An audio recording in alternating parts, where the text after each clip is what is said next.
नमस्कार. बेधडक चर्चेचा आजचा आपला विषय आहे पठाणकोटवर झालेला दहशतवाद्यांचा हल्ला. हा हल्ला अजूनही सुरू आहे असं आपण म्हणू शकतो, कारण गोळीबाराच्या बातम्या अजूनही येत आहेत. आता 65 तास उलटलेले आहेत. 7 जवान आपले शहीद झाले. आज त्यांना श्रद्धांजली वाहण्याचा सुद्धा दिवस आहे. पण त्याचबरोबर हा जो हल्ला झालेला आहे त्यानिमित्ताने जे प्रश्न उपस्थित झाले त्याची चर्चा होणं सुद्धा अतिशय आवश्यक आहे. आपल्या सुरक्षा यंत्रणेबद्दल, आपल्या मिलिटरी फोर्सबद्दल, आपल्या आर्मीबद्दल आपल्याला अभिमान नेहमीच असतो. पण मग हे हल्ले ज्यावेळेला होतात तेव्हा मग त्यामध्ये अपयश कुणाचं याबद्दलची चर्चा सुरू होते. आणि याच दृष्टीने आज आपण चर्चा करणार आहोत. 3 महत्त्वाचे प्रश्न आहेत आपल्या चर्चेतले. त्यातला पहिला प्रश्न आहे, पठाणकोटच्या एअरफोर्स स्टेशनवर झालेला दहशतवादी हल्ला हे सुरक्षा यंत्रणांचं अपयश आहे का? दुसरा प्रश्न, पठाणकोट हल्ल्याचं गांभीर्य वेळीच समजून घेण्यास केंद्र सरकार अपयशी ठरलं का? आणि तिसरा प्रश्न, भारत पाक शांतता चर्चा हाणून पाडण्यासाठीच वारंवार अशा प्रकारचे हल्ले होत आहेत का? प्रश्न यापूर्वी सुद्धा त्यावर चर्चा झाली आहे, कारण गुरुदासपूर सारख्या ठिकाणी हल्ला यापूर्वी सुद्धा झालेला होता. पुन्हा 4च महिन्यामध्ये पठाणकोटच्या एअरबेसवरती, एअरबेस ते सुद्धा पाकिस्तानच्या सीमेपासून अगदी 30 ते 40 किलोमीटरच्या अंतरावरचं, आणि एवढ्या जवळ हल्ला होतो. आणि तो हल्ला होत असताना जे दहशतवादी आतमध्ये शिरतात त्याच्याबद्दलची माहिती गुप्तचर यंत्रणांना मिळते, पण त्यानंतर काही खबरदारी जी आहे ती योग्य प्रकारे घेतली जात नाही का, असे प्रश्न पूर्ण देशभरात विचारले जात आहेत. अर्थात हा मिलिटरीचा भाग आहे, हा आर्मीचा भाग आहे, त्यामुळे त्याची माहिती जी आहे ती अतिशय गुप्तपणे हाताळली जाते. पण त्यानंतर ट्विटर सारख्या सोशल मीडियामधून जे काही झालं ते कितपत योग्य होतं हा सुद्धा महत्त्वाचा प्रश्न आहे. आपल्यासोबत या चर्चेसाठी आपल्या स्टुडिओमध्ये आहेत भाजपचे प्रवक्ते केशव उपाध्ये, आपल्यासोबत आहेत काँग्रेसचे प्रवक्ते सचिन सावंत, आपल्यासोबत आहेत माजी पोलीस अधिकारी आणि सुरक्षा विषयातले तज्ज्ञ जयंत उमराणीकर, आणि निवृत्त विंग कमांडर संजय वसे. विंग कमांडर आहेत, तुमच्यापासून सुरू करतो संजय वसे. ही जी सगळी चर्चा सुरू झालेली आहे या हल्ल्यानंतर, एकीकडे आपण बघतोय की या हल्ल्याबद्दलच्या बातम्या येत आहेत, काय नेमकं घडतंय काय नाही, कधी कळतं की स्फोट होत आहेत, कधी कळतंय की गोळीबार होतोय आतमध्ये. काही जणांकडून असंही सांगितलं जातं की एवढा मोठा एअरबेस आहे, एवढी महागडी विमानं आणि महागडी सामुग्री त्या ठिकाणी आहे, त्याचा बचाव आपल्या यंत्रणेने केला, त्याबद्दल आपण समाधान मानलं पाहिजे. पण त्याच वेळेला सुरक्षा यंत्रणांचं अपयश सुद्धा आहे की काय, असाही प्रश्न विचारला जातो. या सगळ्याकडे तुम्ही कशा प्रकारे बघताय? तुम्ही मिलिटरी पर्सन आहात, निवृत्त विंग कमांडर आहात, तुमच्याकडची माहिती ही सगळ्यात महत्त्वाची असणार आहे. मी 2 वर्षापूर्वी असाच एक कार्यक्रम अटेंड केला होता आणि तेव्हा मी सांगितलं होतं की आपल्या देशाची काही पॉलिसीज नाहीये रिटॅलिएशन करायचं ते कुठल्या स्टेजला, की आमचे 1000 माणसं मारल्यावर आम्ही करणार का, का आमच्या असेंब्लीवर अटॅक झाल्यावर करणार का, का मुंबई सारख्या शहरात निष्पाप लोकांचे बळी गेल्यावर तरी आम्ही रिटॅलिएट करणार का. पण आम्ही इतके वर्ष सर्व्हिसमध्ये राहून जे एक्सपिरियन्स घेतला त्या ह्याच्यामध्ये सरळ सरळ दिसतं की आम्ही रिटॅलिएट करतच नाहीये. आणि त्यामुळे ते अगदी मोकाट फिरून बिनधास्त कुठेही घुसून वाटेल ते करतात. आणि दुसरं मला ह्या बाबतीत सांगायचंय म्हणजे की आपण हे सगळे खर्च वगैरे म्हणतो डिफेन्सचे, ते आपल्याला फार थोड्या खर्चामध्ये अक्षरशः रस्त्यातली मुलं उचलून डॅमेज करतात. आणि आता इतके वर्ष विचार केल्यानंतर असं वाटतं आपण त्याच प्रकारे त्यांना उत्तर द्यायला पाहिजे. आपल्याकडे सुद्धा भरपूर गरजू आणि गरीब माणसं आहेत आणि अशाच प्रकारचं काम आपण पण करू शकतो. असं नाही की आपण करू शकत नाही. त्यांना ट्रेनिंग देऊन आपण पण पाठवू शकतो. आणि हे अगदी करणं गरजेचं आहे. तेव्हाच त्यांना कळेल की इतक्या छोट्या खर्चात आपण किती त्यांना डॅमेज करू शकतो. ठीक आहे संजय वसे, तुम्ही थेट मुद्द्यालाच हात घातलेला आहे. खरं तर मला असं वाटलं होतं हा मुद्दा चर्चेत थोड्या नंतर येईल, पण पाकिस्तान हे कसं शरीफ नाही आहे आणि त्यामुळे पाकिस्तानला आपण थेट आणि सडेतोड प्रत्युत्तर द्यायला पाहिजे अशी सुद्धा एक भावना आहे. जयंत उमराणीकर सर, या सगळ्याबद्दल तुम्हाला काय वाटतं? एकीकडे पठाणकोट सारख्या भागात होत असलेला हल्ला, 6 ते 7 का किती माहीत नाही असे दहशतवादी घुसतात. कसे घुसतात तर आपल्याच आर्मीचे काही ड्रेस घालून, युनिफॉर्म घालून ते घुसतात, आणि त्याबद्दलची माहिती किंवा त्याबद्दलची टिप ही गुप्तचर यंत्रणांकडून मिळून सुद्धा जी खबरदारी घ्यायला पाहिजे ती सुरक्षा यंत्रणांकडून घेतली जात नाही असंही बोललं जातंय. या हल्ल्याकडे तुम्ही सगळ्या कशा पद्धतीने बघताय? ज्या बातम्या येत आहेत त्यानंतरच्या मंत्र्यांकडून जी वक्तव्य येत आहेत त्याबद्दल, आणि आता संजय वजे जे म्हणाले त्याबद्दल तुमची काय एक धारणा आहे? तुम्ही अनेक प्रश्न विचारलेले आहेत, त्याचं एक एक मी उत्तर द्यायचा प्रयत्न करतो. पहिली गोष्ट अशी की मोदी जेव्हा पाकिस्तानला जाऊन आले आणि नवाज शरीफशी अचानक भेटले, त्यावेळेस सगळ्यांचा अंदाज होता की कुठे ना कुठेतरी दहशतवादी हल्ला होणार. याचं कारण असं की पाकिस्तान आर्मी आणि ISI यांना असं वाटायला लागलं की कदाचित नवाज शरीफ आपल्या पुढे जाऊन भारताबरोबर बोलणी करतील. बरोबर बरोबर. त्यामुळे हल्ला होणार हे अपेक्षित होतं आणि इंटेलिजन्स एजन्सीजना त्याच्याही पेक्षा जास्त अचूक माहिती होती आणि ती शेअर केली होती.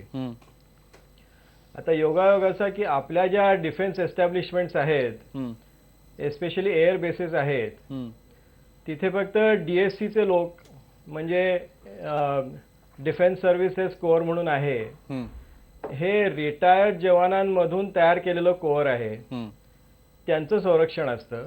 बरोबर. आणि त्याप्रमाणे त्या लोकांनी या दहशतवाद्यांशी खूप मुकाबला देखील केला, परंतु ते कमी पडले आहेत काही शंकाने. आता हे जे दहशतवादी आहेत हे पूर्णतः ट्रेन केलेले, वेगळ्या वेगळ्या प्रकारची त्यांच्याकडे वेपन्स होती, त्यांच्याकडे स्फोटकं होती. बरोबर. त्या स्फोटकांचा कसा वापर करायचा हे त्यांना माहित होतं. अशा प्रकारचे हल्ले होत राहणार. आणि याचं एक कारण आता जे वझेने सांगितलं ते की एक ग्रेडेड रिस्पॉन्सची जी पॉलिसी असते ती आपली नाहीये असं सर्वसाधारण मत आहे. मी इंटेलिजन्स संघटनांमध्ये काम केलेलं आहे. बरोबर. मी हे सांगू शकतो आपल्याला की आपल्यामध्ये सुद्धा अशी क्षमता आहे, परंतु त्या गोष्टी इथे TV चॅनलवर डिस्कस करता येत नाही. खरंय खरंय खरंय. आता मंत्र्यांनी काय निवेदन दिलं, त्यांना ज्याप्रमाणे ब्रीफिंग मिळेल त्याप्रमाणे त्यांनी निवेदन दिलं असणार. त्यामुळे मंत्र्यांना दोष देण्यात काही अर्थ नाही. जे ऑफिसर्स तिथे होते त्यांनी थोडा विचार करून बोलायला पाहिजे होतं. आता इतकी तास ही चकमक का चाललेली आहे? माझं मत असं आहे की आणखी 50 तास चालली तरी आपण we have to bear it. त्याचं मुख्य कारण असं आहे की ह्या लोकांना मारण्यापेक्षा त्यांच्यापैकी एखादा जरी जिवंत सापडला, बरोबर, तरी त्याचा फार चांगला परिणाम होईल.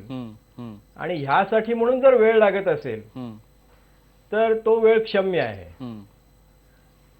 किती लोक होते, काय होते याचा जोपर्यंत अंदाज येत नाही तोपर्यंत शक्यतो वक्तव्य करू नये.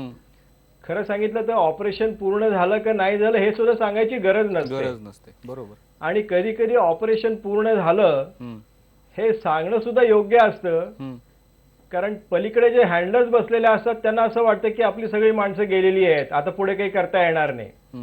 त्यामुळे या विषयावर कुठल्याही प्रकारे राजकारण न आणता जर चर्चा केली तर आपल्या असं लक्षात येईल की हल्ला होणार हे माहीत होतं, तरी सुद्धा ज्या पद्धतीनं तो हल्ला झाला तो जरा अचानकच झाला. पठाणकोट एअरफोर्स बेसवर हल्ला होईल की नाही याबद्दल थोडी शंका असावी, नाहीतर तिथे नक्कीच मोठी कुमक पोचवली असती. तरी सुद्धा ज्या परिस्थितीमध्ये आपल्या लोकांनी तोंड दिलं, बरोबर, ते कौतुकास्पद आहे. बरोबर. ज्या लोकांनी प्राणाची आहुती दिली ते सुद्धा कौतुकास्पद आहे. आणि याच्यातनं शिकण्यासारखी एकच गोष्ट आहे की आपल्याला सतत सतर्क राहावं लागणार आहे. बरोबर. मला वाटतं मी बरंच बोललो. बरोबर नाही, महत्वाचं तुम्ही सांगितलं ते म्हणजे हल्ले तर होतच राहतील आणि अचानक जरी हा हल्ला झाला असला तरी सगळ्यांनी प्रत्येक वेळेला आपल्याला सतर्क राहणं अतिशय आवश्यक आहे. आता राजकारण आणायचं नाही या सगळ्या चर्चेमध्ये असं तुम्ही म्हणालात, पण आपल्यासोबत काँग्रेसचे प्रवक्ते आहेत, आपल्यासोबत भाजपचे सुद्धा प्रवक्ते आहेत. सरकारची पॉलिसी म्हणून जो मुद्दा आहे त्याबद्दल आपण त्यांना विचारूया. पण सचिन सावंत, काँग्रेसने या हल्ल्याचं आणि ही जी चकमक सुरू आहे त्याचं राजकारण केलं अशी टीका सुद्धा काँग्रेसवरती होतीये. तुम्हाला याबद्दल काय सांगायचं? नाही, अशी टीका करतोय कोण? आणि जे करतायत त्यांना नैतिक अधिकार आहे का? कारण 26/11च्या जेव्हा हल्ला झाला आणि त्या हल्ल्यामध्ये राज्याच्या मुख्यमंत्र्यांनी आणि उपमुख्यमंत्र्यांनी सांगितलं होतं माननीय नरेंद्र मोदी तत्कालीन मुख्यमंत्र्यांना की तुम्ही त्या ठिकाणी येऊ नका, तरी त्यांनी स्वतः सांगितलं की मी तरी आलो आणि मग त्याच्यानंतर त्या टीका वगैरे सगळ्या गोष्टी केलेल्या आहेत. त्यामुळे त्यांना नैतिक अधिकार निश्चितपणे नाही. परंतु या संदर्भामध्ये एक निश्चितपणे सांगावंसं वाटतं की ज्या वेळेला राज्याच्या देशावरती जेव्हा हल्ला होतो त्यावेळेला तिथल्या सुरक्षा यंत्रणांचा आणि सरकारचं एकंदरच त्या ठिकाणी कशा तऱ्हेची भूमिका होती याबद्दल चर्चा होणं हे साहजिक आहे. आपली लोकशाही आहे, लोकशाहीमध्ये ही चर्चा होणारच. बरोबर. आता ती योग्य वेळ काय अयोग्य वेळ काय तर पहिल्या दिवशीपासून काँग्रेस पक्षानं सांगितलं होतं, ज्या वेळेला म्हणजे नवाज शरीफांच्या गळा भेटीला गेले त्यावेळेला देखील सांगितलं होतं की असं जर काही घटना घडली तर त्यावेळेला तुम्ही उत्तर काय देणार, कारण अचानकपणे काही गोष्टी करतात आणि त्याचा काहीतरी फार मोठा गवगवा करण्याचा प्रयत्न सातत्यानं भारतीय जनता पार्टी आणि मोदींकडनं केला जातो. बरोबर. परंतु हल्ला झाल्यानंतरच्या एकंदरच सरकारची भूमिका काय होती या संदर्भात जर विचार करायचा झाला तर निश्चितपणे मला असं वाटतं की एक महाभारतातलं राजकुमार उत्तर हे कॅरेक्टर होतं आणि त्याच्या ज्या काही एक प्रकारच्या वल्गना आपण ज्या पाहिल्या तसं साम्य जे वल्गनांचं साम्य आपण निवडणुकांपूर्वी माननीय मोदींकडनं पाहिलं की पाकिस्तान को जो जवाब जिस भाषा में समजेगा उसमें देंगे, हे लव लेटर नको हे नको. आता ही पूर्ण परिस्थिती विपरीत झाली, परंतु जबाबदारी पडल्यानंतर कशा तऱ्हेनं त्याचा पूर्ण बोजवारा उडाला. म्हणजे सरकारला काही थांगपत्ता नाही की पठाणकोटमध्ये चाललंय काय. राजनाथ सिंग म्हणतायत 5 वाजता की ऑपरेशन ओव्हर झालं, 5 अतिरेकी मेले. गृह सचिव सांगतात 4 अतिरेकी मेले. त्याच्यानंतर ते हरमिंद सिंग बादल जे आहेत, कौर जे आहेत त्या काहीतरी प्रेस नोट त्या ठिकाणी काढतायत. सुषमा स्वराज वेगळं म्हणतायत, ऑपरेशन ओव्हर झालं म्हटलं जातंय आणि त्यानंतर ऑपरेशन चालू आहे, आजही संपलेलं नाही अशा परिस्थिती त्या ठिकाणी आहे. त्यामुळे होम मिनिस्टरना काही माहिती नाही, राज्याच्या दुसऱ्या मंत्र्यांना काही माहिती नाही. मंत्रिमंडळाची बैठक खऱ्या अर्थानं असा हल्ला झाल्यानंतर तात्काळ cabinet committee on security CCS ही बोलवली गेली पाहिजे. प्रत्येक दहशतवादी हल्ल्यामध्ये बोलवली गेली, आजपर्यंत झाली नाही. माननीय मोदी काय करत होते पहिल्या दिवशी तर योगावरती लेक्चर त्या ठिकाणी कर्नाटकमध्ये देत होते, हे आपण पाहिलं. आजही तिकडे ते पोहोचले देखील नाहीत किंवा त्या ठिकाणी राष्ट्राला कुठल्याही तऱ्हेचा संदेश जो वाटेल आश्वासक असं काही दिलं गेलेलं नाही. ही सरकारची भूमिका पूर्ण बोजवारा झाली ती झालीच, परंतु सुरक्षा यंत्रणांमध्ये जे काही अलर्ट मिळाले त्या अलर्ट मिळाल्यानंतर कशा तऱ्हेनं त्याच्यावरती कारवाई केली गेली हे जर पाहिलं तर मला असं वाटतं की प्रत्येक पातळीवरती अयशस्वी अशा तऱ्हेची भूमिका यातनं दिसते. आणि डिप्लोमसीमध्ये तर काय जो बोजवारा उडालेला आहे गेल्या 1.5 वर्षामध्ये, जो धांगडधिंगा या सरकारने घातलेला आहे त्याला मोदी भक्तांनी किती त्याचा गवगवा केला तरी त्याच्यामध्ये त्याचे उघड पडले पित्तळ यांचं. ठीक आहे. त्यामुळे सर्व बाबतीमध्ये परिस्थिती गंभीर आहे देशावर एकीकडे देशाची. देशावर हल्ला झालाय, तुम्ही आता भाजपवरती आणि सरकारवरती हल्ला केलाय. आपण त्यांनाच विचारूया केशव उपाध्यायांना की या हल्ल्याला ते कसं तोंड देणार आहेत. नाही, सगळ्यात एक गोष्ट म्हणजे मला 26 अकरापासून सुरुवात करू. सावंतांनी 26 अकराची आठवण करून दिली. बरं झालं त्यांनी सुरुवात करून दिली. 2 गोष्टीचा फरक मी सांगतो. 26 अकरात हल्ला झाला ना त्या दिवशी मुळामध्ये काय चाललं हेच कळत नव्हतं. म्हणजे दंगल चालली आहे, 2 गटामध्ये काही धुमचक्री चालली आहे का अजून काही कोण इथल्या अन्य कोणी हल्ला केलाय हे, कारण येऊन दन गोळीबार कर सुटले होते. आपल्या सरकारला कळायला सुद्धा काही वेळ निघून गेला, कधी आले कधी म्हणजे कळलंच नाही. इतका गोंधळाची अवस्था 26 अकराच्या वेळी होती. नंबर 1 म्हणजे आता फार सावंत साहेब फार खूप चांगलं बोलले, तर माझं पण थोडं ऐकून घ्या. दुसरा त्यातला सगळ्यात महत्त्वाचा मुद्दा होता, समजा असं आपण गृहीत धरू की आता म्हणजे उमराडेकरांनी खूप चांगली भूमिका मांडली, पण मुळात पठाणकोटचा हल्ला काय सगळ्यात महत्त्वाचं लक्षात घेतलं पाहिजे. पठाणकोट सीमेपासून 30 किलोमीटर अंतरावरती मगाशी उल्लेख आला. आंतरराष्ट्रीय सीमा तिथे झालेली आहे. काश्मीरमध्ये सीमेचे वाद आहेत त्यामुळे तिथं नाही, पण काश्मीर ही आंतरराष्ट्रीय सीमा आहे. इथे काही नद्या आहेत मध्ये. दुसरं तिथून NH44 नंबरचा जो हायवे तो सगळ्यात जवळचा की ज्यातनं त्या नद्यातनं क्रॉस करून ताबडतोब येता येतं.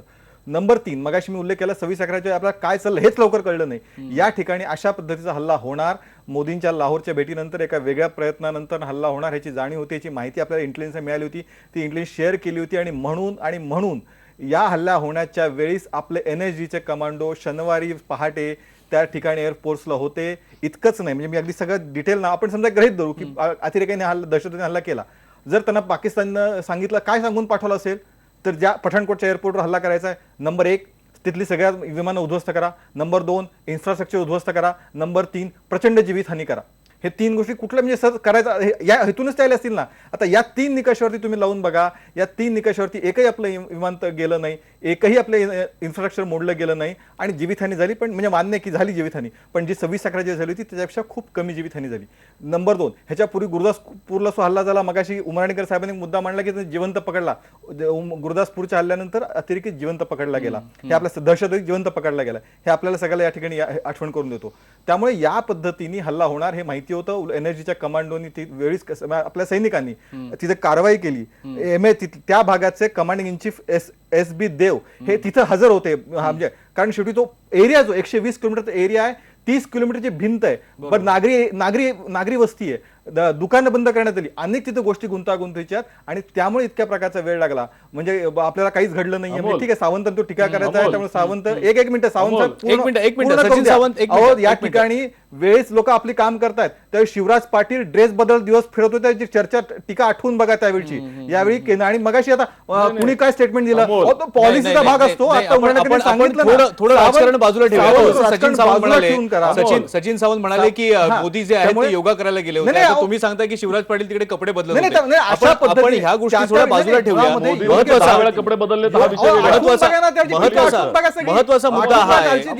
त्यामुळे केशव सावंत साहेब एक मिनिट मला जेवढं पूर्ण होऊ द्या. त्याचं उत्तर तुम्ही दिलं. आठवून बघा, जरा मागचा इतिहास आठवून बघा. तुम्हाला विचारतो ना. अहो, नाही, तुमचे पूर्ण कपडे- करा. माझं पूर्ण आपण मी इतिहासात तुमच्या- गेलो. सावंतजी, राहणार मी नाही. तुमच्यामध्ये आलो होतो, इतकं तुम्ही बोलून मध्ये येऊ गेले नका. ते. माझा इतका विषय पूर्ण गौरव होऊ द्या. केलेला आहे. नंतर न बोला. इतक्या अहो, एक वेळा मिनिट का बोलतो? एक मिनिट केशव एक मिनिट ही एक चर्चा मिनिट असं कसं झालं? एक मिनिट सचिन सावंत आपल्याला हा मुद्दा बाजूला ठेवावा लागेल. आपल्याला हा मुद्दा बाजूला ठेवावा लागेल. कारण मग इतिहासात जायचं तर मग- अहो, मुळामध्ये एक मिनिट अमोल, मुळात पहिल्यांदा कुणी हा प्रश्न अमोल, निर्माण केला अमोल. ते सचिन सावंत सांगा. पहिली गोष्ट, गांधी 2014 नेहरू का बघा, पटेल 13 तुमच्या चं मुखपत्राचं विधान- सांगा एक मला मिनिट, स्पष्टीकरण एक हे दाखवतं. एक मिनिट, हा एक प्रश्न मिनिट, निर्माण एक मिनिट. केला. आपण आणखीन आता काँग्रेस दर्शनमध्ये नको घुसूयाला. अरे केलं पाहिजे तुम्हाला ना. मध्ये शेवटी येणार तो प्रश्न नाही. ते आहे. ते काय म्हणतात एकदा ऐकूया. तो मुद्दा महत्वाचा असेल तर त्याच्यावर आपल्याला चर्चा पुढे नेता येईल. सचिन सावंत काश्मीरला सावंत सांगा सव्वीस आम्हाला. अकराला उत्तर दिली. तुमच्याकडे आता उत्तर एक नाही, एक तुम्ही बंद मिनिट नका ते काय मी प्रश्न बोलतायत नेमकं विचारतो. आपण ऐकूया, मग आपण अमोल, ठरवूया की अमोल, याच्यावर चर्चा करायची आहे. सचिन अमोल, सावंत अमोल, बोला. अमोल, बोला अमोल. हा. पहिली गोष्ट अशी की ज्या तऱ्हेनं एकंदरच त्यांनी 26/11ची पार्श्वभूमी वगैरे सांगितली, तो नागरी वस्तीवरही हल्ला होता. हा पठाणकोटच्या एअरबेसवर बरोबर हल्ला आहे, बरोबर आहे. त्यामुळे आपण एक लक्षात घेतलं पाहिजे, एक मिनिट याच्यामध्ये आपण मूलभूत ही फरक तुलना बाजूला ठेवूया. सचिन ऐका, सावंत ऐका. तुम्हाला विनंती आहे आपण इतिहासात नको जाऊया, कारण ही तुलना सुरू झाली तर मग काँग्रेसच्या काळात अमुक झालं होतं, आमच्या काळात हे झालं नाही, आम्ही अमुक केलं, नाही, काँग्रेसने ते नाही, केलं नाही. विषय एक तो मिनिट नाही. आपण त्याच्यात नको अमोल. घुसूया. आपल्यासोबत दोन मिलिटरी नाही, मॅन अमोल, बसलेले अमोल, आहेत, पहिली गोष्ट सुरक्षा लक्षात घे. तज्ञ बसलेले आहेत. संजय वझे, मगाशी तुम्ही थेट मुद्द्याला हात घातला होता. तुम्ही म्हणाला होतात की आपण प्रत्युत्तर देण्यात कमी पडतो, आपली पॉलिसी जी आहे ती काय आहे नेमकी ती कळायला हवी, आणि अगदी सर्वसामान्य लोकांच्या मनात सुद्धा अशी भावना असू शकते. पण एक महत्त्वाचा मुद्दा यामध्ये जो उमराणीकर सरांनी सांगितला की एक ब्रीफिंग केलं जातं, एक प्रेस कॉन्फरन्स केली जाते, जी मिलिटरी ऑफिसर्स असतील किंवा सुरक्षा तज्ञ असतील, हे सुरक्षा सचिव असतील, यांच्याकडनं ती ब्रीफिंग जेव्हा होत असते, ट्विटर सारख्या सोशल मीडियाचा वापर अशा वेळी करणं मंत्र्यांनी तरी टाळायला हवं होतं असं तुम्हाला वाटतं का? 100% यांनी टाळायला हवं होतं. आणि मला फार बरं वाटलं जेव्हा उमराणीकर सर म्हणले की आपण अजिबात ह्याच्यामध्ये राजकारण नाही आणता कामा. बरोबर. पण अगदी सरळ सरळ दिसतंय प्रत्येक चर्चेमध्ये भाजप विरुद्ध काँग्रेस हे दुर्भाग्य आहे. म्हणजे इतकी मोठी घटना झाल्यानंतर सुद्धा त्यांचे हेवेदावे ते असे चव्हाट्यावर मांडू शकतात, हेच आपलं दुर्भाग्य आहे. आणि एक्झॅक्टली इथे एकी नसल्यामुळे पाकिस्तानला नक्की माहितीये की हे एकमेकातच भांडतील, हे आमच्याशी कधीच नाही भांडणार. खरंय खरंय. बाकी सुरक्षा यंत्रणा किंवा पोलीस सुद्धा म्हणा, आता मी 6 वर्ष झाले रिटायर होऊन मी पोलीसच्या बरोबर फार क्लोजली काम करतोय. अतिशय केपेबल ऑफिसर्स आणि सिपाई वगैरे आहेत आपल्याकडे. बरोबर म्हणजे बरोबर. इंटरनल सिक्युरिटी घ्या किंवा एक्सटर्नल सिक्युरिटी, मॅनपॉवर आणि तिथले एक्सपर्टीज मध्ये आपल्याकडे कुठेही प्रॉब्लेम नाहीये. पण आपली जी पॉलिटिकल विल म्हणतात, बरोबर बरोबर. किंवा तिथे जिथे एकी पाहिजे ती अगदी समोर दिसतंय आपल्याला की नाहीच आहे. खरंय खरंय खरंय. नुसत्या सचिन एकमेकावर सावंत घोड्या करत बसलो. अमोल, आजच्या सचिन दिवशी. सावंत तुम्हाला उत्तर द्यायचं आहे. मी हाच प्रश्न तुम्हाला मगाशी विचारला होता. जी टीका तुमच्यावरती होत होती, आता सुद्धा ही चर्चा असेल, इतर माध्यमांवरची चर्चा असेल, इतर व्यासपीठांवरची चर्चा असेल, काँग्रेस सारख्या पक्षाने किंवा विरोधकांनी आज सरकारसोबत उभं राहण्याची गरज नाहीये का? पहिली गोष्ट एक लक्षात घेतलं पाहिजे. मला असं ते संजय वझेजींचं मला मगाशी तर जो सल्ला त्यांनी दिला होता की आपणही दहशतवादी पाठवाय, मनोहर पर्रिकरांनी तसाच तऱ्हेचा सल्ला दिला होता. त्यामुळे आंतरराष्ट्रीय पातळीवरती कशा तऱ्हेनं भूमिका चाललेल्या आहेत आणि आपण भारत देशाने काय केलं पाहिजे ह्याबाबत आपण चर्चा करणं मला वाटतं ते संयुक्तिक नाही. लोकशाहीमध्ये सरकार काय करत असतं त्याच्यावरती त्या ठिकाणी वचक ठेवणं किंवा त्याच्यावरती चेक ठेवणं हे विरोधकांचं काम आहे. त्यामुळे ते काम करत राहणं गरजेचं असतं. त्याच्यावरती सरकार काय करतंय हे निश्चितपणे जबाबदारीनं वागतंय की नाही हा त्या ठिकाणी मूलभूत मुद्दा असतो. खरंय खरंय. ज्या तऱ्हेनं मगाशी सांगितलं, आम्ही रेफरन्स का नाही येणार? लोकशाहीमध्ये रेफरन्स येणारच की 2014 मध्ये ज्या वेळेला अमित शहा म्हणत असतील की मोदी सरकार आल्यानंतर एकही अशा तऱ्हेची घुसखोरी होणार नाही, हे जेव्हा आश्वासन जनतेला दिलं गेलेलं बरोबर आहे, आहे. ते जर सचिन पूर्ती सावंत झालं, एक कोण एक विचारणार मुद्दा कोण? नाही, एक विचारलं मुद्दा तर पाहिजे हा लोकशाहीमध्ये. देशावरचा हल्ला आहे, हे परंतु तर मान्य मुद्दा करा. दुसरा आहे. नाही, हा देशावरचा मुद्दा दुसरा हल्ला आहे. आहे, हे तुम्ही लक्षात मान्य घ्या. कराल की नाही? हा देशावरचा हल्ला आहे की नाही? अशा निश्चितपणे. वेळेला आहे ना. आहे ना. मोदी पाकिस्तानात गेले म्हणून पाकिस्तानाच्या लष्कराला भीती वाटली म्हणून त्यांनी हा हल्ला केला असेल, जे काय असेल ते, पण शांतता चर्चा सुरू राहावी हे तर काँग्रेसचं मत आहे. शांतता चर्चा म्हणून आम्ही त्यांना सांगितलं की जबाबदारीनं केली पाहिजे चर्चा. बरोबर आहे, विषय बरोबर असा आहे. मग अशा वेळेला अमोल हा. आपण जेव्हा आता परराष्ट्र नीतीबद्दल बोलत असू, अमोल ऐकून घे, परराष्ट्र नीतीबद्दल बोलत असू तर पहिल्या सुरुवातीपासून मोदीजींच्या एकंदर 26 मे 2014 ते त्या ठिकाणी स्थानापन्न झाले. त्याच्या अगोदरची पार्श्वभूमी काय होती? बरोबर. आपला पंतप्रधान, आपल्या देशाचे पंतप्रधान गेले 10 वर्ष त्या पाकिस्तानमध्ये कधी गेले नव्हते. 26/11च्या हल्ल्यानंतर 3 वर्ष आपण बोलणी त्या ठिकाणी टाकली होती. कॉमर्सच्या संदर्भात, व्यापाराच्या संदर्भात देखील बऱ्याच अंशानं त्या ठिकाणी अंमल आला होता आणि त्यावेळेला चर्चा तुम्हाला आठवत असेल की मोस्ट फेवर स्टेटस हा पाकिस्तान देत नव्हता. त्याच्यानंतर तुम्ही चर्चा सुरू केली. ठीक आहे, काय हरकत नाही, तुम्ही त्यांना सार्क मध्ये बोलवलं. लगेच 3 महिन्यामध्ये तेव्हा फॉरेन सेक्रेटरी डायलॉग तुम्ही का बंद केलेत? हिजबुल मुजाहिदीनच्या संदर्भामध्ये पहिल्यांदा चर्चा होणार होती का? ठीक आहे, तुम्ही बंद केलेत. परत तुम्ही सुरू केलेत. NSA लेवलचे डायरेक्ट म्हणजे फॉरेन सेक्रेटरीच्या वरच्या लेवलच्या टॉक पर्यंत तुम्ही नेलात. का गेलात कोणाला कळलं नाही. त्यांनी पार्लमेंटला देखील सांगितलं नाही की उफामध्ये काय चर्चा झाली आहे, कशा तऱ्हेनं कुठल्या मुद्द्यांवरती आलेल्या आहेत. सुषमा स्वराज नंतर येतात, प्रेस कॉन्फरन्स करतात, वेगवेगळे मुद्दे सांगतात. परत प्राईम मिनिस्टर त्या ठिकाणी म्हणतात आम्ही चर्चा करणार नाही, फार स्ट्रिक्ट अशा तऱ्हेची भूमिका घेतात आणि मग नंतर अचानकपणे माननीय पंतप्रधान तिकडे जातात. कोणत्याही देशाला काहीही माहिती नाही हे विचारणार कोण? हे तर विरोधकांनी विचारलं पाहिजे की बाबा तुम्ही केलं, ह्याची जबाबदारी काय? पाकिस्ताननं काय मान्य केलं? नाही, बरोबर आहे, तुम्ही बरोबर आहे. तुमच्या सचिन सुरक्षेच्या सावंत जे संदर्भामध्ये सांगतायत, सांगितलं का आहे सचिन काय, सावंत याच्यावर तुम्ही कसं कंट्रोल ठेवणार? बरोबर आहे. सचिन सावंत जे सांगतायत त्याच्यावर तुम्ही बोलाच, पण त्याशिवाय मला तुम्हाला एक प्रश्न असा विचारायचा आहे की अशा वेळेला विरोधकांकडून तुमची अपेक्षा काय? नाही, मुळामध्ये चर्चा करायला काहीच आक्षेप नाहीये. फक्त आमचं म्हणणं की अगोदर मिशन तर पूर्ण होऊ द्या, मिशन झाल्यानंतर हवी ती चर्चा करू. अजून मिशन पूर्ण होत नाही तर त्यांनी म्हणजे अतिशय चुकीच्या पद्धतीने टीका सुरू केली. एक गोष्ट लक्षात घेतली, मी आठवण करून देतो आणि मी चांगला, आपण राजकारण करायचं नाही तरी मी एक रेफरन्स देतो आणि तो चांगला रेफरन्स देतो. ज्यावेळी 26/11 नंतर विधानसभेमध्ये मुंबईत झालो त्यामुळे विधानसभेमध्ये मोठी चर्चा झाली होती. त्या विषयावर सावंत साहेबांना कधी लक्षात असेल त्यावेळी आर पाटलांनी असं सांगितलं होतं की ह्याच्या पुढे एकही दहशतवादी हल्ला होणार नाही, ह्याची खबरदारी घेण्यात येईल. त्यावेळी त्याच चर्चेमध्ये गोपीनाथ मुंडेंनी त्याला सांगितलं होतं की बाबा एकही दहशतवादी हल्ला होणारच नाही अशी गॅरंटी कुणीही घेऊ शकत नाही. शेवटी हल्ले करण्याचं काम ते करणारच आहेत. ते हल्ले थांबवायचे कसे यासाठी आपण प्रयत्न करायला हवे, ही भूमिका होती. म्हणजे आणि आम्ही त्यासाठी करू. आता आधी त्या मागे जाऊ. ज्यावेळी नरसिंहरावांनी अशा पद्धतीने पाकिस्तान विषय झाला, आता ऐकून घ्या ना जरा. मध्ये मी बोलत आहोत, जरा थोडे मध्ये बोलू नका ना सावंतजी, थोडी सभ्यता. परत मगाचसारखं सुरू झालं, परत मगाचसारखं सुरू झालं. आपण राजकीय विरोधक आहोत, शत्रू नाही हो, असं काय करताय सावंतजी? चर्चा ऐकून घ्या ना जरा. थोडी सभ्यता, थोडी मॅच्युरिटी तुमच्याकडनं अपेक्षित आहे. त्या भारताच्या पॉलिसीबद्दल आणि भाजप सरकारच्या पॉलिसीबद्दल आणि नीतीबद्दल आपण बोलूयात. आपण बोलूयात. हा एक मुद्दा पूर्ण होऊ द्या आधी. बोलू नका सावंतजी, थोडं आपण चर्चा करतोय. केशव तुमचा मुद्दा तुम्ही पूर्ण करा. तुमचा मुद्दा पूर्ण करा. सचिन सावंत एक मिनिट, मी तुम्हाला वेळ देतोय सचिन सावंत. त्यामुळे केशवना पूर्ण करू दे त्यांचं बोलणं. त्यामुळे ज्यावेळी नरसिंहराव सरकार होतं त्यावेळी वाजपेयींनी आंतरराष्ट्रीय स्तरावरती भारताची भूमिका मांडली होती पाकिस्तानच्या याच्यामध्ये. त्यामुळे भारतीय जनता पार्टीने ज्यावेळी अशी वेळ आली त्यावेळी सरकारला पूर्ण सहकार्याची भूमिका घेतली. त्यावेळी आणि त्यावेळी वाजपेयींनी सांगितलं होतं की आम्ही एक आहोत, बाकीच्या वेळी भांड्याचे भांडू, पण अशा वेळी देशाचा प्रश्न येईल त्यावेळी आम्ही एक आहोत. आणि अशीच भूमिका ही असली पाहिजे. मग आमचं म्हणणं की ज्या मगाशी उफाचा उल्लेख केला, पहिल्यांदा दहशतवादावरती चर्चा करण्याचं स्टेटमेंट पाकिस्तान भारतामध्ये आलं, जे आतापर्यंत दहशतवाद चर्चाच करायला तयार नव्हते. हे इतके चांगले संदर्भ याच्यामध्ये येत आहेत. केवळ राजकारण करू नका. लोकसभा होईल त्यावेळी चर्चा होईल. मिशन तरी संपू द्या. मिशन संपल्यानंतर टीका करा. तुम्ही लोकशाही करायचंच नाही आणि त्याच्यावरची मात्र नुसती टीका करायची, असं नका करू. थोडक्यात सांगा अमोल. एकच शब्द सांगतो मी, एकच शब्द. गेल्या 3 दिवसामध्ये पंतप्रधान, गृहमंत्री किंवा कुठल्याही मंत्र्याकडनं पाकिस्तान हा शब्द आलाय का?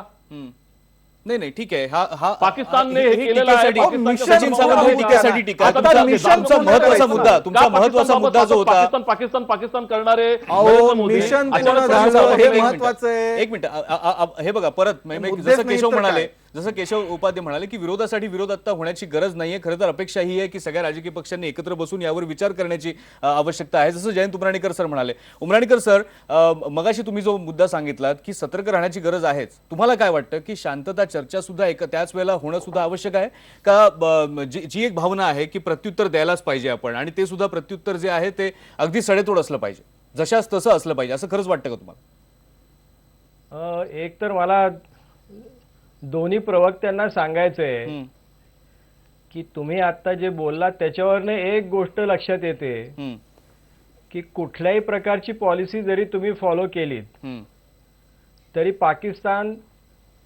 पाकिस्तानचं लष्कर आणि ISI त्यांना पाहिजे ते करत राहणार. हम्म, म्हणून आपण सतर्क राहायला पाहिजे. मगाशी जे मी म्हणालो ते यासाठी आहे, हम्म, कारण भारत आणि पाकिस्तान यांची रिलेशनशिप जी आहे हम्म, ती एका मॅक्सिमिनी सिच्युएशन मध्ये फिरत असते. हम्म, म्हणजे पूर्ण युद्ध कधी होणार नाही आणि त्याचबरोबर पूर्ण शांतता पण कधी होणार नाही. हम्म, मी तिथे 4.5 वर्ष काढलेली आहेत म्हणून तुम्हाला सांगतो. हम्म, त्यांची मानसिकता थोडी वेगळ्या प्रकारची आहे हम्म, आणि आपण आपल्या चॅनलवर असं भांडत राहिलं हम्म, तर सर्वसामान्य माणसाला अतिशय उद्वेग येतो. हम्म, कारण ज्या गोष्टीचं अनालिसिस व्हायला पाहिजे हम्म, ते सोडून कोण काय म्हणालं आणि केव्हा म्हणाला याच्यावर आपण चर्चा करत राहतो. हम्म, पाकिस्तान बरोबरची पॉलिसी जी आहे त्याच्यामध्ये थोडी क्लॅरिटी यायला पाहिजे. हम्म, मगाशी मी सांगितल्याप्रमाणे ग्रेडेड रिस्पॉन्सची पॉलिसी हम्म, जर आपल्याला इव्हॉल्व करता आली, त्याला जरी वेळ लागला तरी चालेल, हम्म, परंतु ग्रेडेड रिस्पॉन्सची पॉलिसी पाहिजे.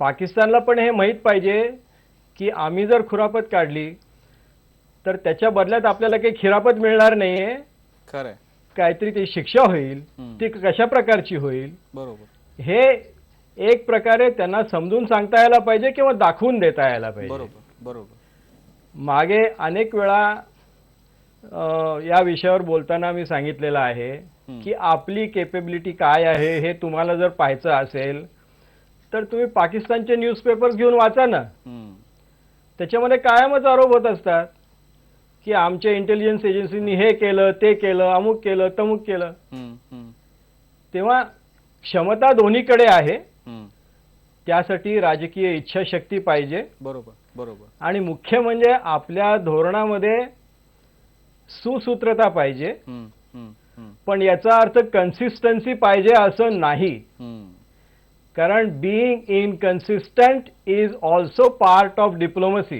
हम्म, तुम्ही तुमच्या विरोधकाला किंवा तुमच्या शत्रूला ऑफ बॅलन्स ठेवणं हम्म, ही सुद्धा तुमची धोरणाची एक बाजू असू शकते. हम्म, म्हणून मला कुठल्याही राजकारणावर मला काही बोलायचं नाही, बरोबर, बरोबर, परंतु मला एकच बोलायचंय हम्म, की एक तर जेव्हा केव्हा अशा प्रकारचे प्रसंग येतात हम्म, त्यावेळेला शक्यतो चर्चा ही ऑपरेशन संपल्यानंतरच घडवावी. खरंय, अजूनपर्यंत त्याच्यामध्ये कोण होतं, काय होतं आपल्याला काही माहित नाहीये. हम्म, हम्म, थोडी बहुत कुणकुण लागलेली आहे. हम्म, आता काश्मीरमधली एक संघटना आहे युनायटेड जिहादी काउन्सिल, हम्म, त्यांनी क्लेम केलाय की आमचे लोक होते म्हणून. बरोबर, तो अगदी वेडा क्लेम आहे, हम्म, कारण काश्मीरी जिहादी काउन्सिलला पाकिस्तानी कधी नेलकटर सुद्धा देत नाहीत. एवढी मोठी वेपन्स देणं शक्य नाही. हम्म, आणि काश्मीरमध्ये एखादी माशी जरी त्यांनी मारली तरी ते लगेच आरडाओरडा करतात की आम्ही हे काम केलं. हम्म, ते 2 दिवस त्यांना लागले हे समजायला की आपण हे काम केलेलं आहे. हम्म, याच्यावरनं ते जे बोलले हे सगळं थोतांड आहे, यात खरंय, काही शंका खरंय, नाही. खरंय, खरंय, ज्या बरोबर आहे, कोण आहे? पद्धतीनं मुवमेंट झालेली आहे हम्म, त्यावरून एक गोष्ट लक्षात येते की हे लोक पाकिस्तान, भारत यांची बॉर्डर क्रॉस करून आलेले आहेत. हम्म, हम्म, हम्म, त्यामुळे पाकिस्तानचा याच्यातला जो सहभाग आहे त्याचं तुम्ही नाव घ्या किंवा नका घेऊ तरी सुद्धा सहभाग उघड होतो. खरंय, आणि म्हणून हम्म, एक कन्सिस्टंट पॉलिसी इव्हॉल्व करा, बरोबर, ग्रेडेड रिस्पॉन्सेस ठरवा, हम्म, हम्म, हम्म, बोलणी चालू ठेवा, पण त्या बोलणीमध्ये हे क्लिअर करा हम्म, हम्म, की तुम्ही जर आमच्याशी अशा पद्धतीनं वागलात बरोबर, तर तुम्हाला कशा पद्धतीची वागणूक मिळणार आहे. हम्म, हम्म, हे जर काही ठरलं खरंय, आणि विशेषतः हे दोन्ही म्हणजे सत्तेत असलेले आणि सत्तेत नसलेले हम्म, दोन्ही पक्षांनी जर याच्याबद्दल काही कन्सेन्सस निर्माण केला हम्म, हम्म, हम्म, तर मला वाटतं एक देशव्यापी भूमिका आपल्याला ठरवता येईल. ठरवता येईल. नाही, अगदी खूप महत्त्वाचं सांगितलं उमराणीकर सर. आणि आपण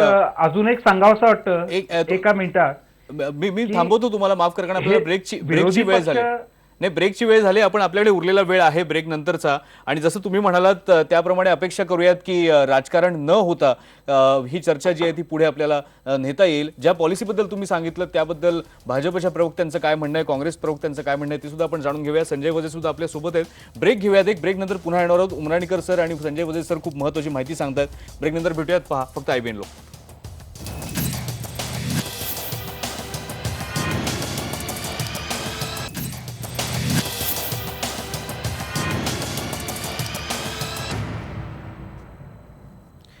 पठाणकोटच्या हवाई तळावर झालेल्या हल्ल्याच्या निमित्ताने ही सगळी चर्चा आपण करतोय बेधडकमध्ये.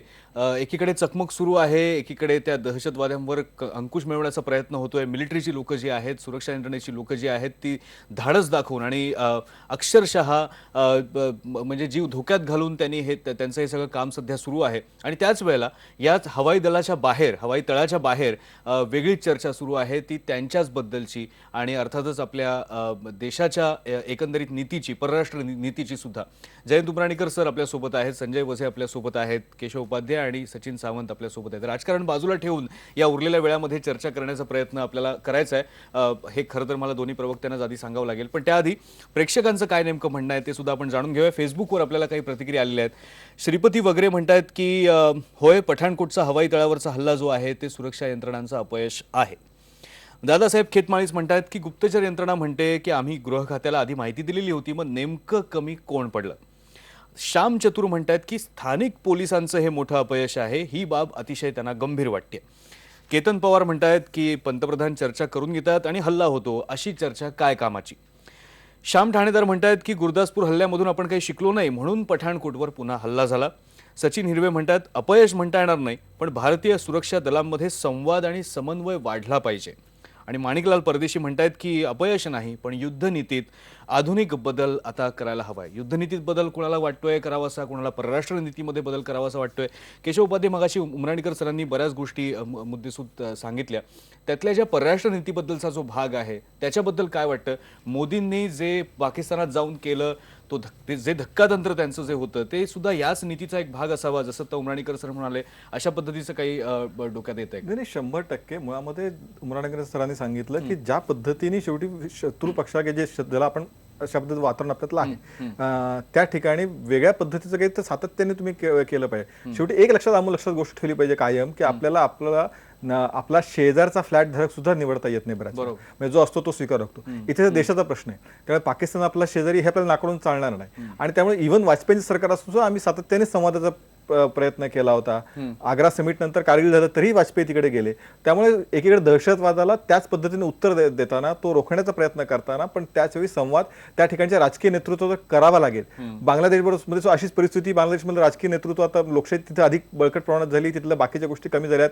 इंडोनेशियामध्ये तेच झालं. त्यामुळे राजकीय नेतृत्वाशी चर्चा करायची लागेल. चर्चा काय तुम्ही कशी शेवटी त्या पद्धतीनेच करावी लागणार. पण त्याचवेळी त्या पद्धतीने उफाचं मी उदाहरण दिलं की दहशतवादाचा पहिल्यांदाच एक शब्दप्रयोग झाला की दहशतवाद आतापर्यंत मागे झाला नव्हता, पाकिस्तान तयार नव्हतं, पण या उफाच्या स्टेटमेंटमध्ये दहशतवादाची चर्चा करायला तयार झाले, म्हणजे जे पूर्वी झालेलं नव्हतं. त्यामुळे अशा अनेक गोष्टी हे सरकार उचलतंय, कठोर पावलं दहशतवाद उचलतंय. आणि म्हणून या ठिकाणी सुद्धा ज्यावेळी हल्ला होणार लक्षात आलं ते आपल्या सैनिकांनी कारवाई वेळीच केली आणि लंगरच्या पलीकडे त्या लंगरपर्यंत सातत्याने पोहोचू शकले, पुढे त्यांना जाता आलं नाही. ते कारवाई आपल्याला करता आली, यशस्वी म्हणजे त्यामध्ये झालं. त्यामुळे या सगळ्या गोष्टी सरकार अतिशय जाणीवपूर्वक करतंय.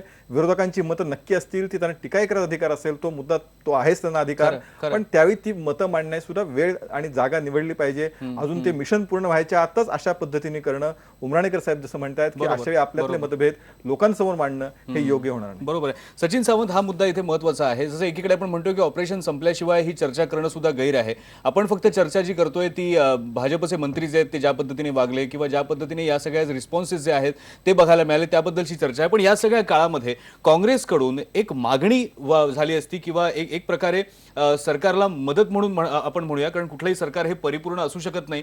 त्यावेळेला गेल्या 10 वर्षात तुम्हाला आलेले अनुभव ते सरकारबरोबर शेअर करता आले असते, ते शेअर करण्यासाठीची मागणी तुम्ही सरकारकडे करू शकला असतात. कारण तज्ज्ञ माणसं तुमच्या पक्षात सुद्धा आहेत, त्यांच्या अनुभवाचा फायदा सुद्धा या सरकारला झाला असता, जो येणाऱ्या काळात आणखी होऊही शकतो.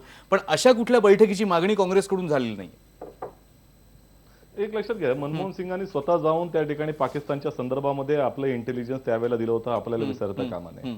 दुसरी गोष्ट अशी की नरेंद्र मोदींचा एकंदर स्वभावाचा जर तुम्ही पाहिलात तर त्यांनी परराष्ट्र नीतीच्या संदर्भात सुषमा स्वराजांशी देखील चर्चा केली की नाही, हा शंका याव्या, अशा अनेक गोष्टी त्या ठिकाणी झालेल्या आहेत.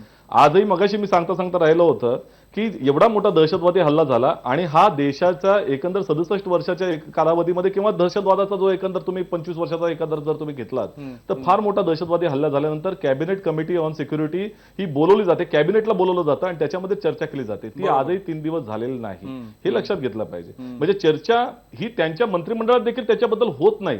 विरोधकांच्या संदर्भामध्ये बघायचं झालं तर पार्लमेंटला देखील या सगळ्या संदर्भामध्ये कधीही त्यांनी स्पष्टीकरण काय चाललेलं आहे हे देखील दिलेलं नाही. लोकसभा चालू झाली ना, तुम्ही तर कसं स्पष्टीकरण देणार? नेपाळ विचारलं का सगळ्यात तुम्ही? मोठं उदाहरण असेल. बोला, बोला. पार्लमेंटमध्ये प्रत्येक वेळेला त्या ठिकाणी विचारलं, तुम्ही जे आता सांगताय उफाच्या संदर्भामध्ये दहशतवादाचा पहिल्यांदा आला शर्मुल शेखला, त्यावेळेला पहिल्यांदा त्याच्या वेळेला दहशतवाद त्या दोन्हीच्या जॉईंट स्टेटमेंटमध्ये आला होता आणि उफाचं स्टेटमेंट हे पाकिस्तानने नाकारलंय. सुषमा स्वराजांनी त्यावेळेला टॉक ते कॅन्सल केलेत. आणि या परराष्ट्र नीतीबाबत पाकिस्तानच्या संदर्भात म्हणायचं झालं तर फॉरेन सेक्रेटरी ही सेकंड लेवलची टियर आहे, म्हणजे त्याच्यावरती स्टेप आहे, त्याच्यावरती एनएसएची स्टेप येते आणि त्याच्यानंतर पंतप्रधान किंवा त्या संदर्भामध्ये त्या लेवलची चर्चा होऊ शकते. फॉरेन सेक्रेटरीचे डायलॉग फेल झालेच नाहीत. नॅशनल सिक्युरिटी ऍडवायझरचे डायलॉग फेल झालेलेच नाहीत. आणि डायरेक्ट तुम्ही पंतप्रधान त्या ठिकाणी गेलात. सुषमा स्वराजांना देखील त्याची माहिती आहे की नाही हे देखील माहित नाही. आणि तुम्ही म्हणता विरोधकांच्या बाबत चर्चा करतात. आज एवढा मोठा दहशतवादी हल्ला झाला तर विरोधकांना एकत्र बोलवणं, नुसतं काँग्रेस हाच विरोधी पक्ष नाहीये या देशामध्ये, इतरही अनेक विरोधी पक्ष आहेत. एवढ्या विविध विषयांवरती, अतिशय संवेदनशील विषयावरती विरोधकांना बोलवण्याचं दारिष्ट्य त्यांनी दाखवलं का? त्यांनी कॅबिनेटच बोलवलं नाही तर त्याच्या पुढचं पाऊलच होत नाही. बरोबर. केशव, याचं उत्तर तुम्हाला द्यावं लागेल की येणाऱ्या काळात, उद्या असेल, परवा असेल, 2 दिवसांनी असेल, सचिन सावंत, आपण केशवलाच विचारूया डायरेक्ट. मुराणीकर साहेब, आणि दुसरी गोष्ट, ऑपरेशन संपलं हे राजनाथ सिंग स्वतः जाहीर केलेलं आहे. हो, खरंय. त्याच्याबद्दल आपण बोललो की ट्विटरवरचं त्यांचं ते ट्विट आहे ते त्यांना डिलीट करायला लागलं. नाही, 2-3 गोष्टी. एक तर उमराणीकर साहेब मगाशी सांगितलं की स्टेटमेंट काही वेळेस तो पॉलिसीचा भाग असून, म्हणजे मला एक्झॅक्टली माहिती नाही, पण ते असू शकतं. नंबर 1. नंबर 2, पाकिस्तानला अशा पद्धतीने दुटोंडी किंवा एकटं पाडणे हे तर काय, म्हणजे मगाशी उफाचा पाकिस्तान नाकारला, तेच तर प्रयत्न ना पाकिस्तानला आंतरराष्ट्रीय राजकारण एकटं पाडणे, हे तर काम चाललंय ना. एकीकडे पंतप्रधान ते काय स्टेटमेंट जारी करतात. आता माझं पूर्ण उद्या सावंतजी मध्ये बोलू नका. त्यामुळे अशा शेवटी चर्चा करत राहणं हे काम आहे. एकटं नाही पडलं, रशिया पाकिस्तान सगळे आता आंतरराष्ट्रीय राजकारण आपण मध्ये नको आणूया. केशव, फक्त एवढंच सांगा की येणाऱ्या काळामध्ये त्यांची मदत जी आहे, काही बैठक जी आहे ती घेणार की नाही. मुळामध्ये मला असं वाटतं की त्यावेळी पुढच्या काळात सुद्धा ज्यावेळी अशा प्रकारची चर्चा होईल, एक मिनिट, सावंतजी जरा शांतपणे घ्या ना. जर समोर ठीक आहे केशव, एक अमोल एक लक्षात घेतलं पाहिजे, हा प्रश्न आजकालचा नाही, गेल्या अनेक वर्षापासूनचं हे दुखणं आहे. आणि ते कशा पद्धतीने, पुन्हा त्या इतिहासात मला जायचं नाही, कदाचित काँग्रेससोबत नक्की नाही त्याच्यामध्ये कोणी हे केलं असेल, पण त्यात मला जायचं नाही आज त्या चर्चेमध्ये, कारण राजकारण मला करायचं नाहीये. अशा पद्धतीचे प्रश्न सोडवायला आपल्याला वेगळे प्रयत्न करावे लागतात, प्रयोग करावे लागतात, काही out of the way zone करावे लागतात. आणि मोदीजींनी जे केलं, जे अचानक ते गेले, त्याचं उलट लोकांनी स्वागत केलं, सगळ्या जगातनं त्याची स्वागत झालं की अशा प्रकारचे वेगळे प्रयोग, अशा प्रकारचे काही वेगळी चर्चा व्हायला हवी. आणि मला असं वाटतं की पुढच्या काळात ज्यावेळी अशी आवश्यकता वाटेल, मुळात अजून मिशन पूर्ण होऊ द्या, त्यावेळी मला वाटतं सगळ्यांशी संवाद केला जाईल. संवादाची प्रक्रिया ही आहेच आहे. बरोबर आहे. मिशन बद्दल आपण बोलत असताना एका प्रेक्षकाची प्रतिक्रिया जी आहे, 100%. बरोबर, एका प्रेक्षकाची प्रतिक्रिया जी आहे ती अतिशय महत्वाची या ठिकाणी म्हटली पाहिजे. त्यांचं असं म्हणणं आहे की परराष्ट्र नीती नाही, उलट आपली युद्ध नीती जी आहे ती अजून आधुनिक करण्याची गरज आहे. संजय वझे, हा महत्वाचा मुद्दा. लोकांच्या मनात अशी भीती कुठेतरी आहे की 26/11 नंतर आपल्या पोलीस दलामध्ये त्यांनी बघितलंय की कशा प्रकारच्या बंदुका आहेत, कुठल्याही प्रकारची सुधारणा त्याच्यामध्ये झालेली नाहीये. आणि मिलिटरीमध्ये पण असंच काहीच आहे की काय वातावरण, असं हे लोकांच्या मनातलं परसेप्शन आहे. हे बदलणं सुद्धा आवश्यक आहे. लोकांच्या मनातली भीती जी आहे, कारण मिलिटरीची माणसं असतील, जवान असतील, आज आपल्या रस्त्यावर दिसले तर आपला हात सलाम आपण करतोच त्यांना, पण त्यांच्या आपण शस्त्रसज्ज आहोत की नाही याबद्दलच्या लोकांच्या मनातली भावना जी आहे ती समजून घेणं आणि ती दूर करणं हे सुद्धा गरजेचं वाटतं का तुम्हाला? नाही, पण आपल्याकडे शस्त्रास्त्र आता जी आहेत ती खूपच चांगल्या प्रतीची आहेत. आणि नवीन आपण परचेसेस सुद्धा करत असतो. आजच्या दिवशी डिफेन्स सर्व्हिसेस मध्ये त्या बाबतीत कुठे कमतरता आहे असं मला पर्सनली वाटत नाही. बरोबर.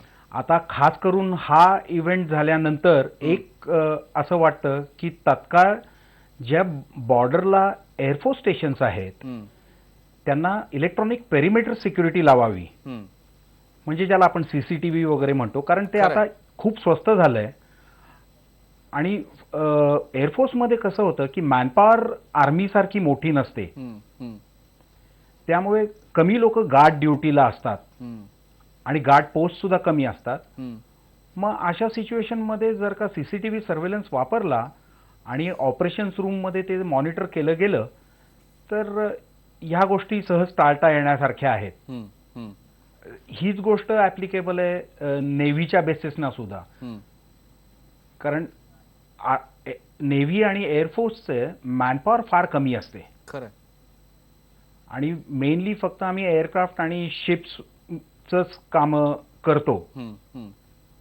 वेरॅज आर्मीमध्ये कसं इन्फंट्री आहे आणि त्यांचं पेट्रोलिंग वगैरे खूप मोठं आहे. पण जे जे सेन्सिटिव्ह एरियाज आहेत तिथे सीसीटीव्ही सर्व्हेलन्स सहज लावता येईल. आता तो खूप स्वस्त पण झालाय, खरं म्हणजे प्रत्येक दुकानात सुद्धा इतके टीव्ही लावलेले आहेत सीसीटीव्ही, बरोबर तर ह्या केसमध्ये सुद्धा लावता येतील. बरोबर आहे. उमराणीकर सर, याबद्दल काय वाटतं तुम्हाला? म्हणजे एअरबेस एवढा मोठा महत्वाचा 30 किलोमीटरवर आहे आणि जिकडे हल्ला होऊ शकतो, एक असं ठिकाण आहे की जिथे पाकिस्तानी दहशतवादी येऊ शकतात. तिथे एवढ्या मोठ्या, जसं तुम्ही सांगितलं की मोठ्या प्रमाणावर विमानं आहेत, त्यांची नासधूस करण्यासाठी किंवा ते नष्ट करण्यासाठी आणि भारताची ताकद कमी करण्यासाठी म्हणून हे दहशतवादी हल्ला करू शकतात, ही एक शक्यता नेहमीच गृहीत धरलेली असते. मग सीसीटीव्ही त्या ठिकाणी नाही, त्या ठिकाणी अशा प्रकारची सुरक्षा व्यवस्था नाही, तिथे मॅनपॉवर कमी आहे. म्हणजे वर्षानुवर्ष ज्या पद्धतीची सुरक्षा व्यवस्था आहे तीच आपण पुढे घेऊन जातोय का, ज्यामध्ये बदल करणं आवश्यक आहे असं तुम्हाला वाटतं का? आणि सगळ्याच अशा प्रकारच्या एअरबेस असतील किंवा महत्त्वाच्या मिलिटरी बेसवरती? नाही, हे सूचना अतिशय चांगली आहे आणि पेरिमीटर सिक्युरिटी वाढवायला पाहिजे याच्याबद्दल काही शंका नाही. परंतु सर्वसाधारण आपले जे लष्करी बेसेस आहेत तिथल्या संरक्षणाची व्यवस्थाच थोडी बदलायला पाहिजे. कारण आतापर्यंत संरक्षण व्यवस्था कशी असते, तर हल्लेखोर हा स्वतःचा जीव वाचवून हल्ला करेल आणि नुकसान करेल असं पूर्वीचं प्रिन्सिपल होतं. बरोबर. परंतु जेव्हा फिदाईन हल्ले होतात, जेव्हा सुइसाइड अटॅक्स होतात, त्यावेळेला त्या माणसाला आपल्या जीवाची पर्वा नसते आणि तो काहीही करून आत घुसणार आणि विध्वंस करणार, हे तुम्हाला गृहीत धरावं लागतं. खरं.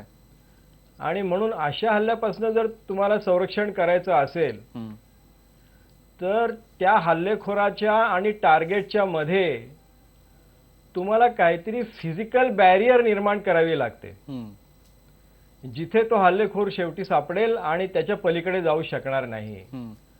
तर ह्या गोष्टीचा विचार करून जर यापुढे सुसाईड मिशन होणार असतील, फिदाईन हल्ले होणार असतील, तर त्यासाठी आपल्या सर्वच लष्करी बेसेसमध्ये वेगळी व्यवस्था करणं अतिशय आवश्यक आहे. आता हा खरं तर फार मोठ्या चर्चेचा विषय आहे, त्यामुळे मी इथे डिटेल्समध्ये तुम्हाला सांगत नाही. बरोबर. पण मी थोडक्यात जे सांगितलं ते हे आहे की तुम्ही जोपर्यंत फिजिकल ऑब्स्ट्रक्शन निर्माण करत नाही, बरोबर, फिदाईन आणि त्याचं टार्गेट याच्यामध्ये, तोपर्यंत हल्ल्यापासून स्वतःला बचावणं फार अवघड आहे. बरोबर. म्हणजे हल्लेखोराच्या डोक्याचा विचार करून सुरक्षा व्यवस्था जी आहे ती तयार करणं किंवा त्या पद्धतीने सुरक्षा व्यवस्थेमध्ये आपण आणखी थोडं पुढे जाणं हे अतिशय आवश्यक आहे. तुम्ही महत्त्वाचं सांगितलं, मगाशी सुद्धा तुम्ही म्हणालात की सतर्क राहणं हे अतिशय आवश्यक आहे आणि आता तुम्ही सांगितलं ते सुद्धा महत्त्वाचं. आणि जसं संजय वजे म्हणाले की ही व्यवस्था सुद्धा बदलणं अतिशय आवश्यक आहे. सचिन सावंत, आपल्याकडे आता वेळ थोडा आहे. शेवटी मला विचारायचं आहे, काँग्रेसच्या काळात काय झालं, भाजपच्या काळात काय झालं, नरेंद्र मोदी कधी काय बोलले, आता ते काय करतायत हे आपण बाजूला ठेवूयात. नरेंद्र मोदी हे पाकिस्तानात गेले म्हणून हा हल्ला झाला हे पण आता सगळ्यांना माहिती आहे, कारण लष्कर जे आहे पाकिस्तानमधलं ते काही शरीफ नाही आहे. जरी त्यांच्या लष्कर प्रमुखाचं नाव राहील शरीफ असलं तरी सुद्धा येणाऱ्या काळामध्ये आपल्या नीतीमध्ये काही बदल करण्याची आवश्यकता आहे का? नीती कशा प्रकारची असायला हवी? प्रत्युत्तर द्यायला हवं, शांतता चर्चा सुद्धा राहायला हवी, की जसं उमराणीकर सर म्हणाले तशा प्रकारे असायला हवं? एक काँग्रेसची म्हणून भूमिका ही कशा प्रकारे असणार आहे? नाही, एक लक्षात घेतलं पाहिजे, म्हणजे मगाशी उमराणकर बोलले त्याच्यानुसार मी सांगतो की फिदाईन हल्ले होत आहेत हे 26/11 पासून, मगाशी उपाध्ये बोलता बोलता बोलून गेले होते की तिथपासूनच आलेलं आहे. त्यामुळे पहिल्यांदा तो हल्ला झाल्यानंतर आपल्याला आणि किंवा काश्मीरमध्ये देखील अशा तऱ्हेचे हल्ले होतातच आहेत. त्यामुळे त्या दृष्टिकोनातून आपली यंत्रणा कशा तऱ्हेने सक्षम करता येईल हे पाहणं हे निश्चितपणे आपल्याकडे आता तेवढा इंटेलिजन्स आलेला आहे, निश्चितप्रमाणे आपण वेगवेगळ्या आधुनिक तत्वावरती आपण पाहतो, त्यामुळे त्याला न्यूट्रलाइज करण्याकरता एक फोर्सची जी आवश्यकता आहे ते मला असं वाटतं की आता जे काही आपल्याला लूपहोल्स निर्माण झाले ते आता कशा तऱ्हेने भरून काढतील हे पाहिलं पाहिजे. परराष्ट्र नीतीच्या संदर्भामध्ये पाहायचं झालं तर मला असं वाटतं की त्याच्याबरोबर अकाउंटेबिलिटी निश्चित ठेवली पाहिजे. वाहवत जाण्यापेक्षा आजच्या परिस्थितीमध्ये पाकिस्तानचं लष्कर आणि ISI हे सरकारच्या विरोधात असतं हे काही सांगण्यासारखे एवढ्या वर्षाचं आपल्याला त्याच्यामध्ये ते इनपुट्स आलेले आहेत, अनेक पातळीवर झाले, म्हणजे अनेक वेळा चर्चा झाली, त्यावेळेला हल्ले झालेले आहेत, हे काही नवीन नाही.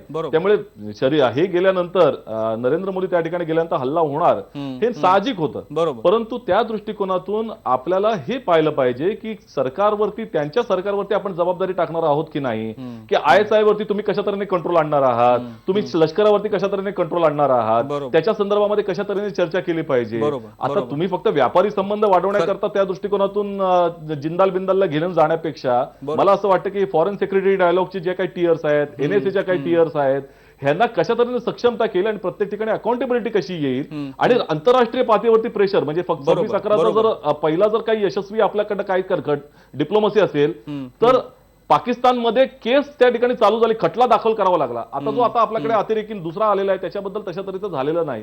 त्यामुळे या सगळ्या पातळीवरती सक्षमता आणण्याची गरज आहे. बरोबर. आणि बरंच जो काही trend करण्यासारखं आहे, आता Twitterमध्ये बरंच काही करण्यासारखं आहे आणि माझी बदल अपेक्षा आहे की व्हावा. काँग्रेसकडून त्या संदर्भातली मदत सुद्धा होईल, मदतीचा हात सुद्धा पुढे केला जाईल. केशव, थोडक्यात शेवटी तुम्हाला काय सांग? अगदी मी सहमत आहे. शेवटी असं आहे की आपल्याला अशा पद्धतीने काळजी वारंवार घ्यावी लागेल. हल्ला होणारच नाही, अशा पद्धतीने होऊ शकत नाही. कुठलंही सरकार असो, प्रश्न सरकाराचा नाहीये.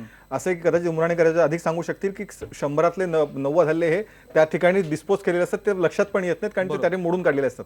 एखाद दुसरा होतो तो अशा पद्धतीने झाला, पण या हल्ल्याचं एकमेव ह्याला खरं म्हणजे काही विषय करायची गरज नाही, पण तसं वेळीच लक्षात आलं आणि त्या पद्धतीचं सरकारने पावलं उचलून तो हल्ला मोडून काढला. हे सगळ्यात महत्वाचं गोष्ट लक्षात घेतली पाहिजे. हल्ल्यामागचं मला कुठली टीका चर्चा काँग्रेसवर करायची नाही, पण हे या मुद्दा यावेळेचा एक त्यातलं असं आहे की शेवटी नव्या पद्धतीचं आणखीन काही गोष्टी तंत्रज्ञान प्रगत जे आहे ते स्वीकारलं पाहिजे. अधिक गेल्या वर्षभरामध्ये तुम्ही आठवून बघा कितीतरी नवे सैन्यामध्ये नव्या प्रकारचं आधुनिक करण्याचं धोरण परिकरण सुरू केलंय. त्यामुळे आपलं दल हे अतिशय सशस्त्र आणि अत्याधुनिक होईल याची काळजी हे सरकार घेत आहे. देशाच्या हितासाठी जे जे आवश्यक आहे ते पूर्ण करण्याचा सरकार इव्हन आज सुद्धा सांगितलंय. आज सुद्धा हा प्रश्न विचारण्यात आला की याच्यानंतर पाकिस्तानी चर्चेत काय होणार, हा प्रश्न लगेच विचारण्यात आला.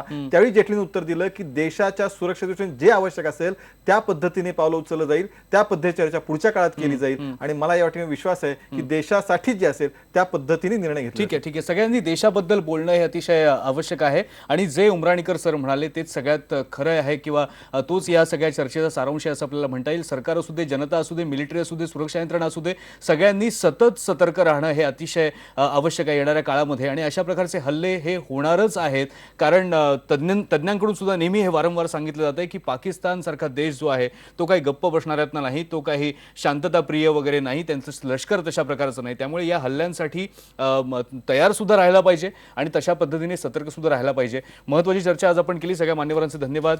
सध्या बेडकमध्ये इथेच थांबूयात. पहा फक्त IBN लोक.